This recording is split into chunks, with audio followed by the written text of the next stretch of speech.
From the North American International Auto Show in Detroit, Michigan, it's Behind the Blue Oval with Ford Motor Company.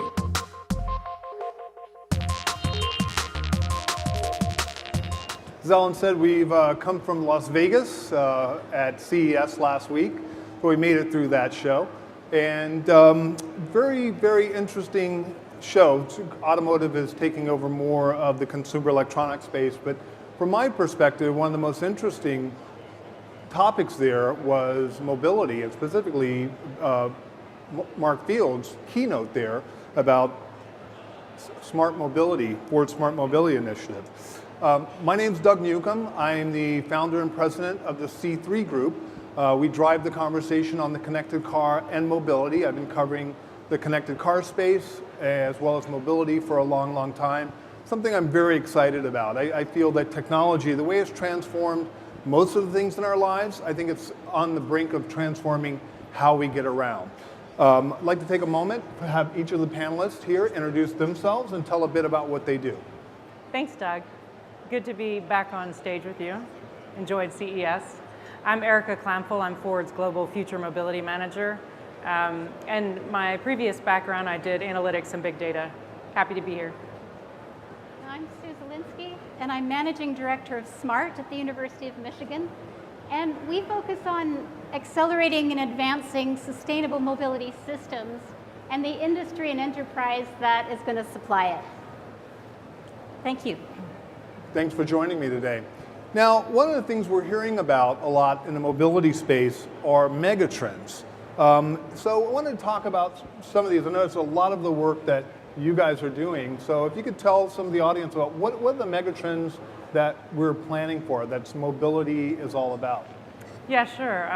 So we're seeing a lot of trends, especially around urbanization and large cities. And there are going to be a lot of mega cities, which are cities that are 10 million and more. We're also seeing that the middle class is really growing, and that by 2030 it'll grow from 2 billion to 4 billion.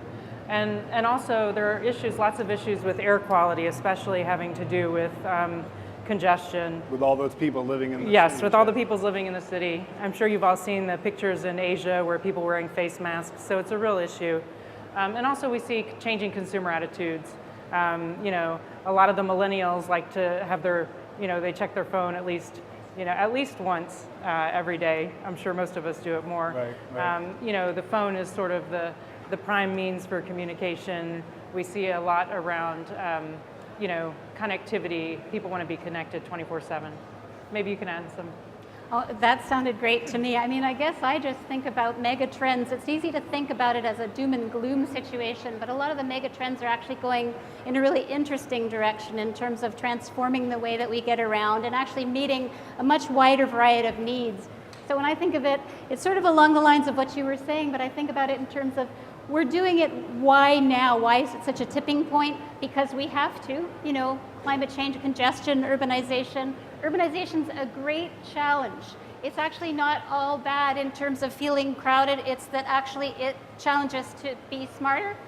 And in terms of the fact that we can do it, big data, all sorts of new technologies that are allowing things to happen that were never possible before. And because we want to, because we think it's cool, the millennial generation. So it's kind of a real mix of big challenges and great things that we can look forward to.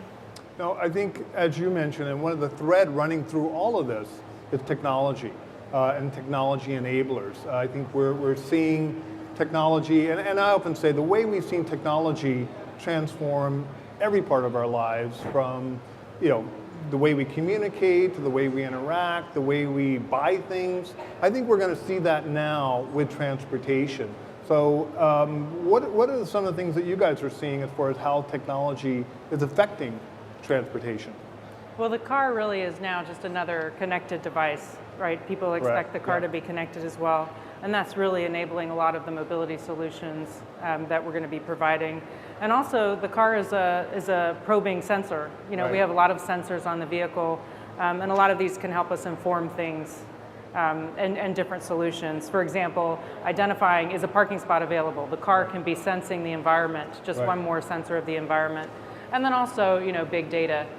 We look at the vast amount of data that's being collected and that can be gotten from information on the vehicle that can be used to provide valuable services to customers. Yeah, and I mean, I think of transportation, of information technology as the next transportation infrastructure, actually. It's really the glue that holds together what really needs to happen. Right now, we've got so many variations and so many opportunities, but they're not coming together seamlessly.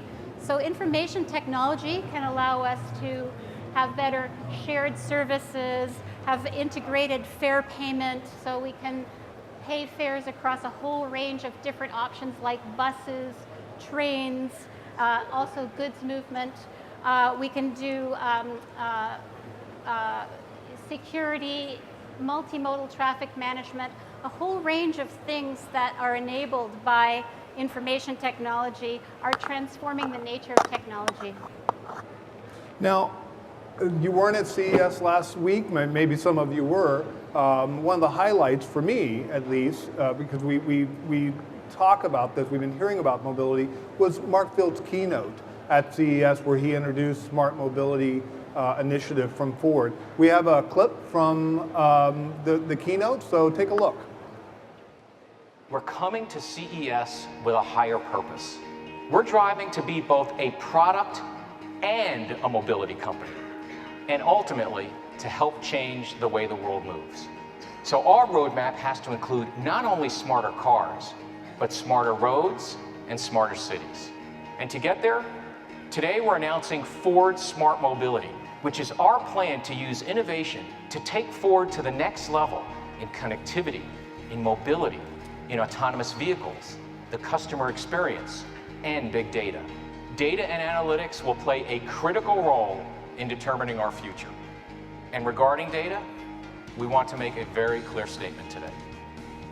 We believe customers own their data, and we are simply stewards of that data, and we commit to being trusted stewards of that data.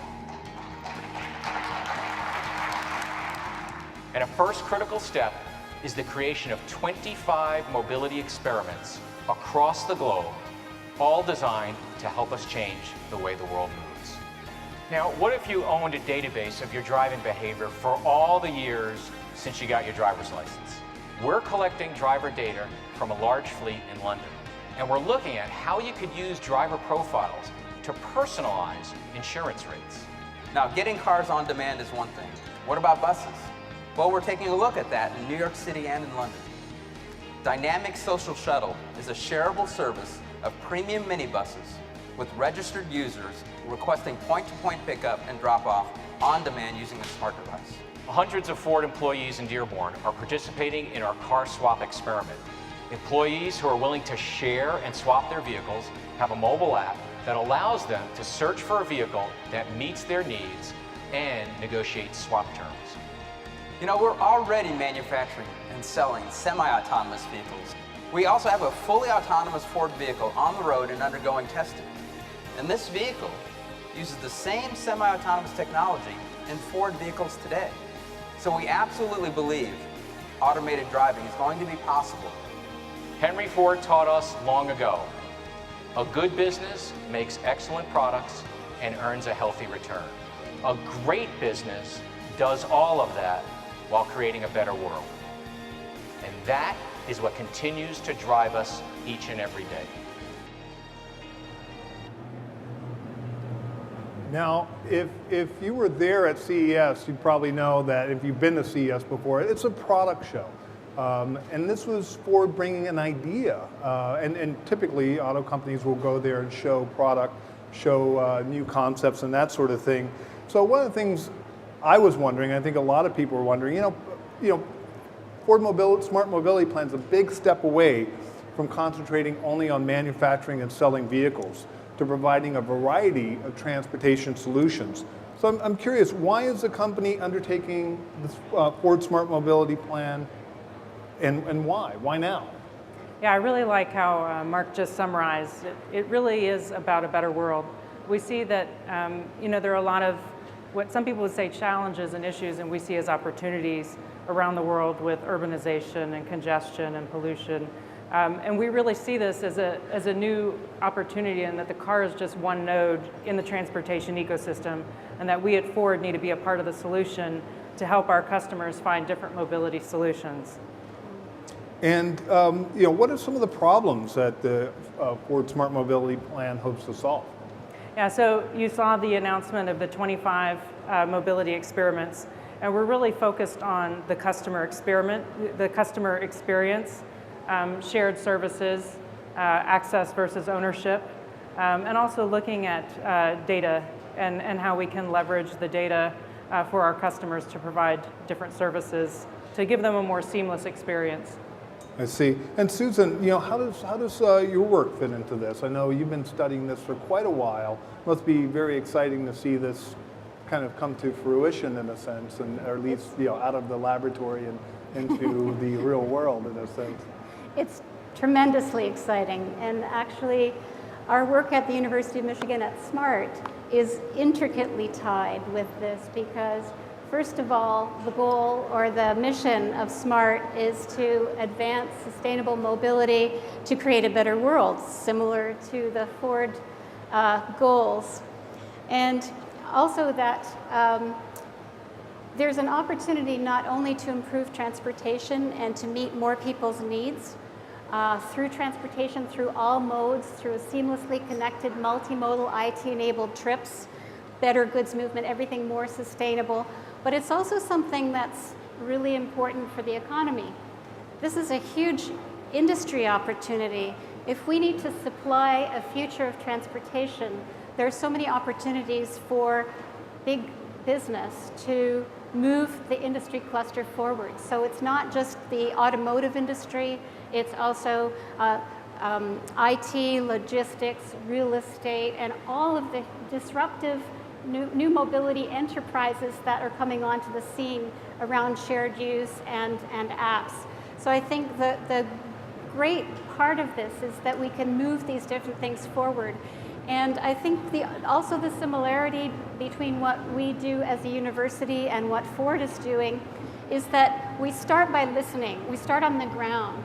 We've worked in 20 different cities to develop a methodology for leaders across business, government, and entrepreneurship and NGOs to apply whole systems so that you're not just selling one product or one service or implementing one transit system. You're bringing it all together with the user in mind and transforming the future of that region. So doing that on the ground and then developing the research and education to advance that, as opposed to doing the research first. So I think it's very integrated, similar to the way that Ford is approaching, working on it, making sure it's the right thing to do, and improving it all the way along. Right, and you mentioned the business aspects. People forget, we all have to get from point A to point B, but you think about how much time is wasted in traffic, how much productivity time, how many lives are lost in automobile accidents, and how much fuel is lost, how many emissions go into the air. So I think there's a lot of benefits. Now, how will mobility beyond cars, once we start to see multimodal mobility, become even more important as society becomes more urbanized worldwide? I mentioned some of the issues, but what are some of the things that you guys are seeing? How will this mobility that we're talking about enhance people's lives? Yeah, well, you touched on a lot of them. Yes. We really want to help people get from A to B. It's all about freedom of movement, and that means different things in different cities. As Sue mentioned, SMART's working with a lot of cities, and the challenges in different cities are different. So, for example, in Mumbai, it's highly overpopulated. For them, just getting around is much more difficult. Those challenges are different than what we see, say, for example, in New York. Right, right. So we need to really work with different cities to have unique challenges, to have unique solutions for the different cities. And one of the takeaways from the keynote was the 25 experiments that Ford's doing around the world. You mentioned Mumbai, Africa, South America, all over. We have some video from showing some of the experiments that Ford's doing. So if we can roll that. 3D.